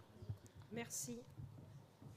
Je me permets d'intervenir là parce que vous soulevez un point extrêmement important, madame, c'est la question des diagnostics. Nous militons pour qu'il y ait un maximum de diagnostics qui soient faits de façon précoce, de façon à ce que la maison départementale des personnes handicapées, quand elle étudie le dossier d'un jeune ou d'un adulte, elle puisse travailler sur des données fiables. Et c'est pour ça que je posais ma question tout à l'heure à propos de la génétique. Est-ce que, docteur, la génétique va nous permettre, premièrement, d'avoir des diagnostics assurés, deuxièmement, des diagnostics forts et bien structurés pour chacune des personnes en situation d'autisme? Parce que nous mesurons bien que tant que la MDPH ne travaille pas sur des données solides, il y a risque que ces décisions ne correspondent pas à la bonne réponse. Et je crois que vous nous faisiez un peu envie quand même avec le département du Rhône. C'est vrai que nous avons une antenne du CRA dans le département de l'Ain, mais nous savons tous qu'elle est saturée. Alors nous avons ce besoin de diagnostic. Vous disiez tout à l'heure que vous étiez prête à accueillir des personnes qui venaient d'autres territoires. Nous en avons vraiment besoin. Et je pense que Madame Thévenet, la directrice de la maison départementale des personnes handicapées, ne se trouvera pas en contradiction avec ce que je viens de dire. J'en profite pour vous saluer, mais je laisse le docteur répondre. Bonsoir, je suis bonsoir. éducatrice en IME et j'ai une petite question d'une maman qui a sa fille de 8 ans qui a donc le syndrome génétique rare SYNGAP1. Ouais. Donc déjà, je vous remercie d'en avoir parlé parce que c'est quand même rare. Voilà. Très brièvement, mais oui. Ouais, mais c'est noté dans le PowerPoint, donc c'est chouette. Elle s'est beaucoup renseignée sur la méthode du neurofeedback et elle voulait savoir s'il y avait des retours, si vous aviez plus d'informations, de cette pratique par rapport à vos patients. C'est pas forcément quelque chose qu'on utilise. Enfin, c'est pas des pratiques que nous sur lesquelles on va beaucoup s'appuyer en tous les cas. Après, moi j'ai quelques retours de parents qui se tournent vers ce type de thérapie et qui en sont plutôt satisfaits. Alors, comme vous le dites, le SYNGAP1 c'est plutôt assez rare, donc les retours que j'ai, c'est pas forcément des parents qui ont des enfants porteurs de cette anomalie génétique particulière, mais des parents d'enfants porteurs de troubles neurodéveloppement ou d'adolescents, effectivement, qui se sont tournés vers cette technique et puis pour lesquels j'ai eu de bons retours. Après, j'ai eu des retours aussi mitigés, donc c'est pas un peu difficile de se faire une idée. Je dirais que j'ai un peu eu les deux types de retours. Mais nous, c'est vrai qu'on est, c'est pas quelque chose sur lequel nous on va beaucoup s'appuyer parce que nous, en fait, si on est sollicité quand même dans des périodes où il faut essayer d'agir, alors vite entre guillemets, parce que notre temporalité, la temporalité du patient et de son entourage familial, c'est pas forcément la même que nous, parce qu'il y a l'épuisement, il y a plein de choses qui entrent en compte. Mais nous, on essaye d'utiliser les méthodes qui vont pouvoir résoudre la problématique le plus vite possible pour la personne et pour son entourage. Et du coup, c'est vrai que ça, c'est des méthodes qui sont qui donneraient des résultats sur du beaucoup plus long terme. Donc, c'est pas le style de thérapie qu'on utilise. Merci. Voilà, de rien. Moi, je veux juste m'adresser aux deux familles là, qui ont des enfants d'à peu près 10 ans. Je sais pas, moi je suis maman d'un jeune de 16 ans qui est porteur de TSA. Je ne sais pas si on vous a parlé du CESAD. Il est en liste d'attente. Voilà, nous ça a été, mais vous verrez que le CESAD c'est très très aidant et très accompagnant. Donc après ça prend quelques années, mais c'est assez merveilleux.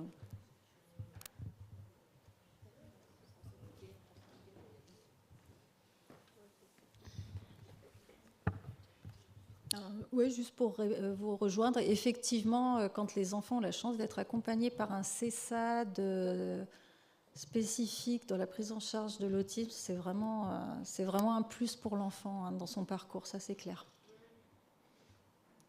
Alors moi j'ai une petite question, j'aimerais savoir pourquoi les diagnostics souvent ne sont pas faits avant 6 ans. Parce qu'on se trouve quand même parfois face à des familles démunies, ils disent faut attendre 6 ans pour avoir tel diagnostic. En attendant, la MDPH va refuser le dossier, puis ensuite on perd du temps, et 6 ans, c'est l'âge après l'entrée à l'école élémentaire, etc. Il y a plein de choses qui en découlent, et je me demande s'il y a une raison une raison, on va dire, de développement. Enfin, on se pose plein de questions. Voilà. Quand vous parlez de diagnostic, vous parlez de souvent, par diagnostic exemple, d'autisme. Oui. Il y a on dit, il y a des grosses suspicions, mais on fera tel test, je n'ai plus le nom de l'examen en question, qui manque ensuite au dossier MDPH. Et si le MDPH n'a pas ce truc-là, ce test-là, le dossier potentiellement refusé. Donc tout à l'heure, c'était la génétique qui rentrait en compte, mais ce test aussi, apparemment, compte beaucoup et du coup, on perd du temps parce que...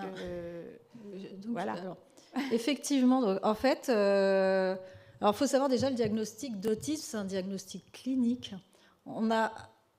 Les recommandations vont pas du tout dans l'utilisation des tests. Voilà. Les tests sont uniquement là pour nous aider quand on a des situations un petit peu complexes de diagnostic, pour avoir un regard pluridisciplinaire autour de l'enfant. Après, classiquement, c'est vrai qu'on aime bien avoir des tests, comme ça nous conforte, mais théoriquement, le diagnostic d'un trouble du spectre de l'autisme, il peut être posé sans test, sans rien. Enfin, moi, ça m'est déjà arrivé de poser le diagnostic, c'était tellement évident que la question, elle ne se posait même pas, même avant l'âge de 6 ans. Donc, normalement, quelqu'un qui connaît le trouble du spectre de l'autisme, un médecin peut poser comme ça le diagnostic de trouble du spectre de l'autisme. Après, il y a quand même des éléments à fournir, il faut que ce soit étayé, donc on nous demande quand même un compte-rendu assez formel. Mais le diagnostic peut être posé. Après, effectivement, ce dont vous parlez, c'est que la MDPH, elle demande souvent des bilans neuropsychologiques pour statuer sur les dossiers. Et ça, oui, c'est vrai qu'en dessous d'un certain âge, chez les tout petits, les bilans neuropsychologiques, c'est pas évident à réaliser. Les tests sont pas forcément adaptés, surtout chez des enfants. En plus, quand il y a un trouble du développement intellectuel qui est coexistant.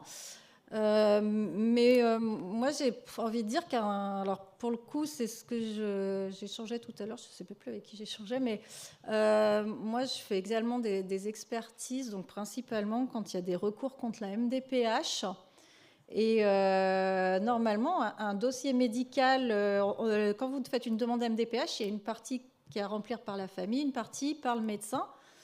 Et quand le dossier médical est bien étayé, bien rempli, il n'y a aucune raison que vous soyez en difficulté par rapport au dossier MDPH.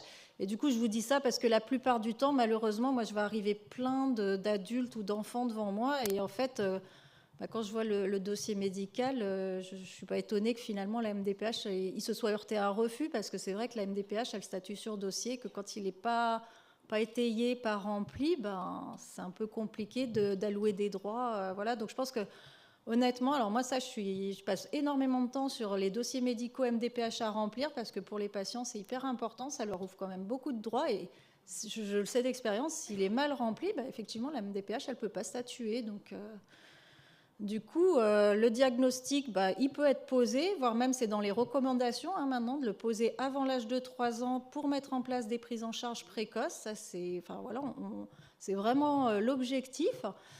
Il est clinique, donc théoriquement, pour peu qu'on connaisse qu'on connaisse l'autisme, normalement, un médecin peut le poser, un pédiatre, un pédopsychiatre. Et après, pour ce qui est du côté de la MDPH, je vous dis vraiment, si le dossier médical est bien rempli, si les bons diagnostics sont notés, il n'y a aucune raison que vous heurtiez à un refus.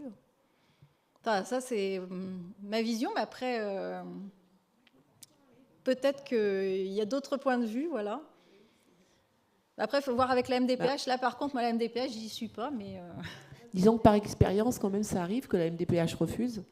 On a eu, nous, avec Enfant Soleil, des dossiers qui ont été mis de côté très, très souvent, où justement, des orthophonistes posaient des diagnostics, aidaient, justement, et venaient en complément du médecin, et l'orthophoniste n'était pas reconnu. Donc, en fait, le travail des orthophonistes et des paramédicaux n'est parfois pas retenu parce que peut-être qu'elles sont différentes, ces prises en charge, et ça ne rentre pas dans le contexte. Donc moi, je tiens à vous féliciter, parents, parce que nous, on a essuyé les plâtres en 99, en tant que parents, et je vois que les combats sont toujours les mêmes, 30 ans après, et je déplore vraiment ça, parce qu'on s'est battu pour les AVS, et je déplore, monsieur, que votre enfant n'ait toujours pas d'AVS. C'est un droit, c'est un devoir, Et je ne comprends pas encore que face à un handicap, l'enfant soit seul à l'école et non accompagné avec des instituts qui ont 24 enfants. Et aujourd'hui, normalement, on doit fournir une AESH, même à la rigueur partagée, mais l'enfant doit être accompagné. Et c'est anormal qu'aujourd'hui, en 2024, l'enfant soit toujours livré à lui-même. Et quelque part, la maîtresse est seule et l'enfant n'est pas bien dans sa scolarité et elle n'est pas bien dans son travail. Donc ça met en péril aussi la place de l'enfant au sein de l'école. Oui, du coup, Madame Thévenet, directrice de la MDPH, donc du coup, c'est aussi l'occasion d'échanger. Donc oui, sur la question du diagnostic, effectivement, aujourd'hui, nous, à partir du moment où le diagnostic est posé, on le prend. Voilà, c'est aussi le médecin qui remplit le certificat médical qui s'engage, quelle que soit sa spécialité, ou même un médecin généraliste. Effectivement, on rencontre souvent la difficulté de certificats médicaux très peu remplis, peu complétés. Donc nous, on travaille sur dossier, on n'a pas forcément les éléments de contexte et quelquefois, ça ne nous suffit pas en fait à ouvrir des droits. Après, le diagnostic seul ne suffit pas à ouvrir des droits. Hein. On va forcément aussi mesurer les impacts sur le quotidien, les impacts dans l'environnement scolaire. Donc c'est vraiment une étude globale, hein, pluridisciplinaire. Également, donc voilà, ce qui est important de remplir, donc le certificat médical, c'est à des rééducations, nous faire parvenir aussi les comptes rendus. Et vous, en tant que parents aidants, de vraiment compléter aussi ce qu'on appelle le projet de vie et un descriptif le plus précis possible en fait du quotidien et des difficultés rencontrées au quotidien. Quelquefois, c'est beaucoup plus étayant que le diagnostic en lui-même. Et c'est souvent aussi ces éléments qui nous manquent. Nous allons aussi dans l'évaluation, au-delà du diagnostic, en fait, mesurer les écarts en fait, pour les enfants par rapport à un enfant du même âge. Donc c'est aussi les répercussions du handicap qui seront mesurées et c'est là en fait où nous on apportera la compensation par l'ouverture de droits. Mais c'est pas le diagnostic seul en fait qui va permettre l'ouverture d'un droit et c'est pas parce qu'il n'y a pas un diagnostic précis ou un nom posé qu'on n'ouvrira pas de droit.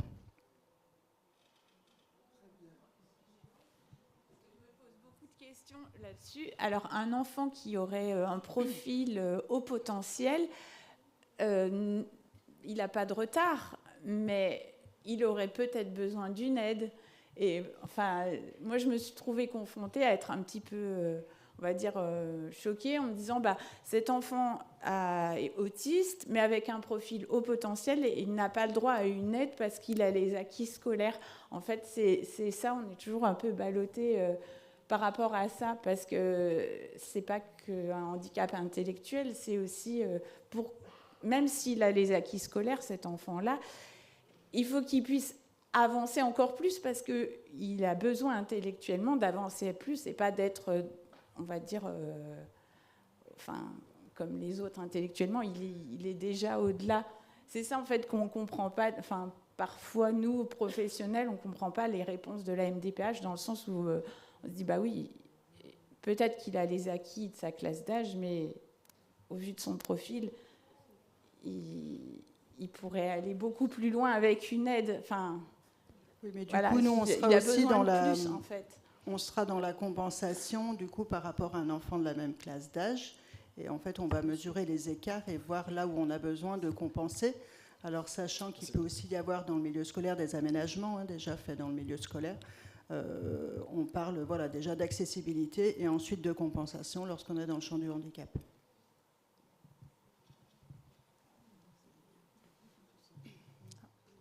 Excusez-moi, je réagis. Quand vous parlez de compensation, vous voulez parler de compensation monétaire ?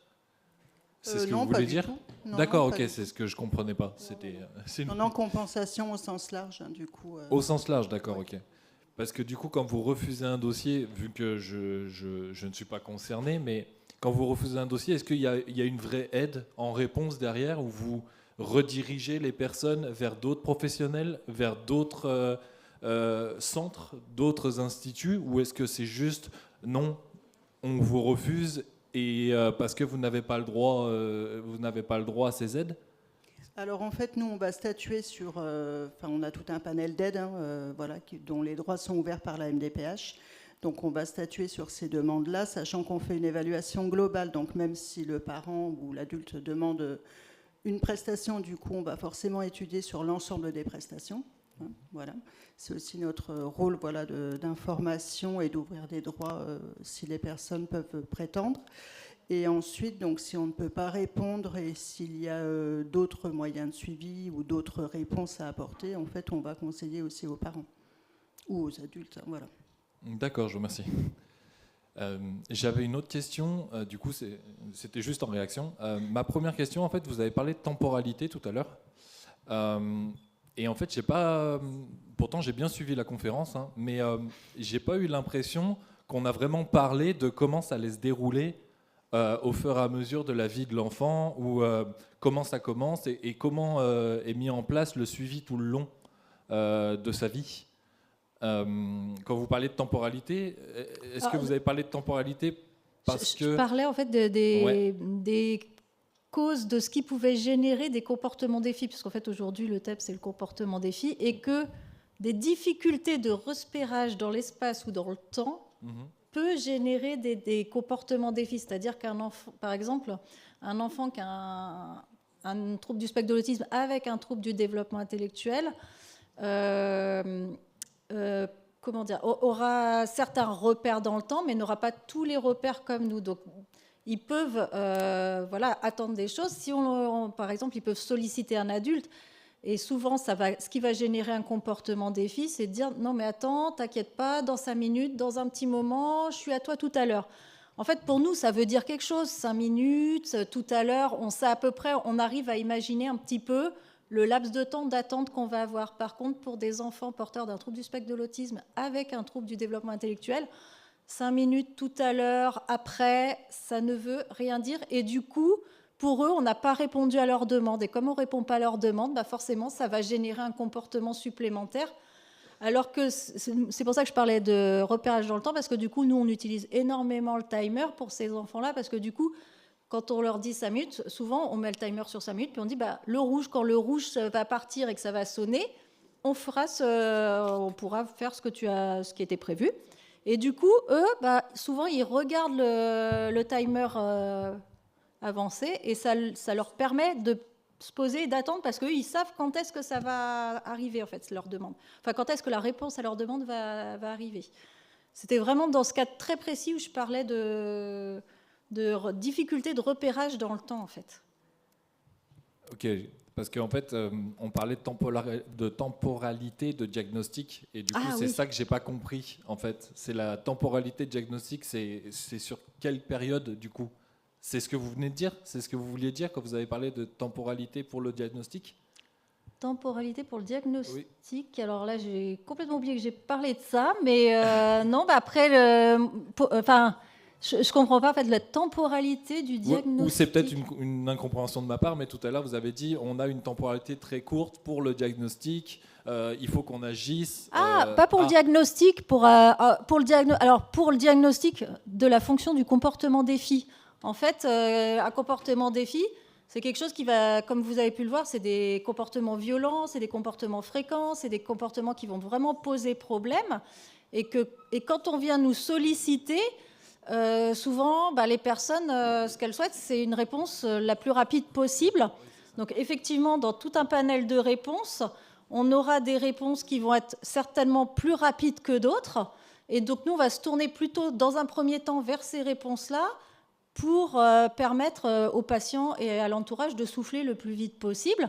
Ça n'empêche pas qu'on peut utiliser d'autres techniques après qui vont mettre plus de temps à agir, mais c'est vrai que nous, on les utilisera beaucoup moins parce que souvent, quand on arrive jusqu'à nous et qu'on nous demande de l'aide, comme déjà les gens ont souvent attendu 2, 3, 4 mois avant d'avoir accès à la consultation ou même à l'hospitalisation, du coup, et souvent, si on leur dit, écoutez, après 6 mois de telle ou telle thérapie, ça pourra fonctionner, c'est des fois un peu long quand même. Donc nous, souvent, c'est pour ça qu'on se tourne surtout vers des méthodes qui ont un effet un peu plus rapide, généralement. Mais ça n'empêche pas que les autres méthodes sont des bonnes méthodes. Enfin, ça peut être très intéressant aussi, mais c'est vrai que nous, on ne les utilise pas parce que ce n'est pas la demande des parents ou des professionnels qui viennent nous voir. Je vous remercie. Si vous voulez bien, on va prendre encore une question, puis on remerciera le docteur Simon. Merci, madame. Oula, il y en a deux. Il y en a deux. Deux questions. Je ne sais pas.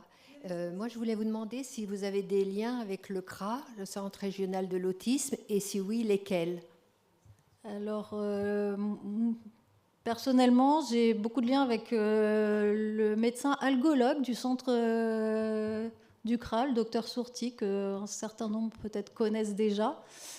En particulier quand vraiment j'ai des doutes sur des origines douloureuses pour des comportements problématiques. J'aime bien avoir son avis parce qu'il prend vraiment en charge de façon globale la personne. Après, je pense qu'on a d'autres liens pour tout ce qui est de l'ordre des formations et d'organisation dans le fonctionnement du pôle, mais voilà. Pardon, je rebondis justement sur l'histoire de la douleur, parce qu'on parle de la génétique. Oui. Au niveau du microbiote, il y a eu on lit pas mal de choses sur Internet, etc. Il y a des études qui sont faites, mais pour l'instant, il n'y a aucune étude vraiment, je vais dire sérieuse, en tous les cas, sans biais de recrutement ou biais d'interprétation. Il y a pas mal, mais comme pour beaucoup de choses, il y a pas mal d'études qui sont faites. On va montrer que oui, ça fonctionne bien, mais sauf que l'échantillon de patients, en tous les cas, sur lesquels ça a été étudié, était trop petit. Il n'y a pas forcément eu de comparaison avec des groupes témoins, des choses comme ça. Donc, c'est très difficile aujourd'hui d'apporter du crédit aux résultats de ces études. Mais peut-être que ces études, elles ont quand même une raison d'être et qu'en tous les cas, il faut creuser et il faut qu'en tous les cas, la méthodologie des études, elle soit vraiment plus, plus sérieuse, en tous les cas, pour qu'on puisse y accorder du crédit. Donc, à continuer, pourquoi pas. Attendez, encore une. On va... Deux, allez-y. Oui, j'en ai deux. Deux, vous avez le droit. Moi, donc, j'aimerais savoir si, quand on a fait des études génétiques, il y a une dizaine d'années, est-ce que c'est nécessaire de refaire? Nécessaire, non, mais ça vaut le coup parce que la génétique fait énormément de progrès. On a, alors pas régulièrement, mais quand même, des nouveaux tests qui sont arrivés, qui sont plus poussés, et on peut analyser de plus en plus l'ADN dans les cellules. Donc du coup, effectivement, actuellement, on a des tests qui sont quand même bien plus spécifiques que ce qu'on avait il y a une dizaine d'années. D'accord. Et vous faites ça au Vinatier? Oui. Ah, d'accord. Bon. Donc on peut. Et une autre question, des personnes autistes qui ont des traitements, par exemple, au niveau... moi, mon fils, à partir de 16 ans, il a eu un traitement. Il a bientôt 21 ans. Est-ce qu'à un moment donné, ils peuvent vivre sans traitement? Oui. Oui. Ah oui, moi j'ai des exemples. On a mis beaucoup de temps à équilibrer la situation. Et finalement, alors je pense, on a parlé tout à l'heure de la mutation du gène SHANK3. Je ne sais pas si vous avez noté cette mutation, mais en tous les cas, moi j'ai un patient qui a cette mutation-là. Et là, à l'heure actuelle, il doit avoir 25 ou 26 ans. Et il est hyper content parce qu'on est en train d'enlever tous les traitements les uns après les autres. Alors que ça avait été un patient qui avait quand même eu des gros comportements très difficiles à gérer. Donc voilà, j'ai cet exemple-là et je pense à lui parce que voilà, on s'est vu il n'y a pas très longtemps, mais je dois bien avoir d'autres exemples comme ça si je cherche bien. Mais ouais, j'espère. on peut arriver en tous les cas à stabiliser suffisamment la personne dans son parcours de vie pour qu'une fois que les choses soient bien posées, on enlève très progressivement les traitements les uns après les autres. Et avec des résultats satisfaisants.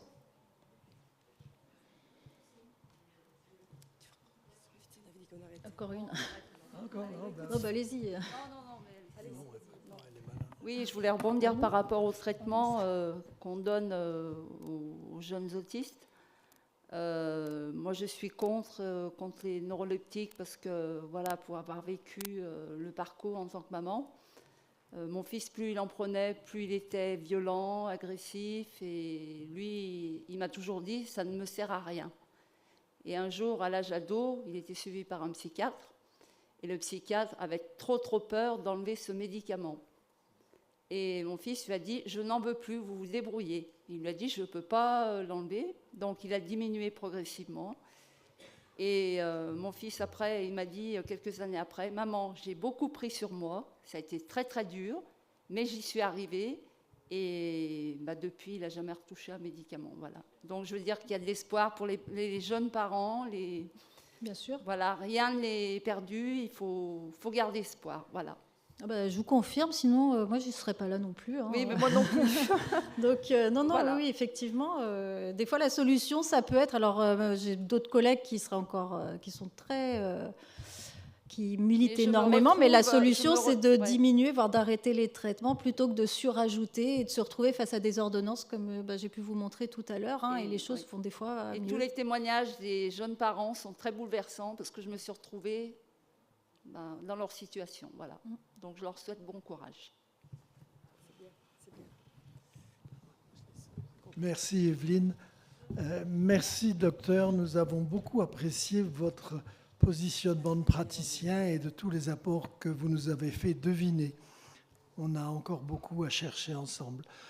Pour information, le PowerPoint qui n'était pas toujours très lisible sur les écrans, vous l'aurez tous d'ici quelques jours sur vos ordinateurs.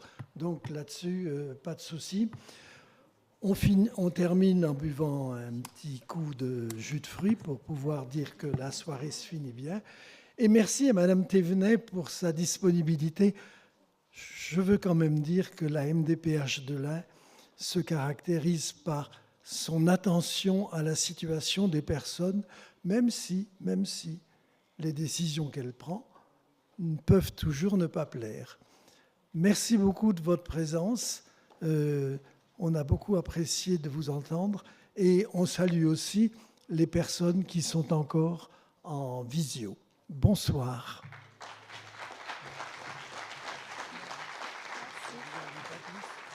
Vous partez pas tout de suite.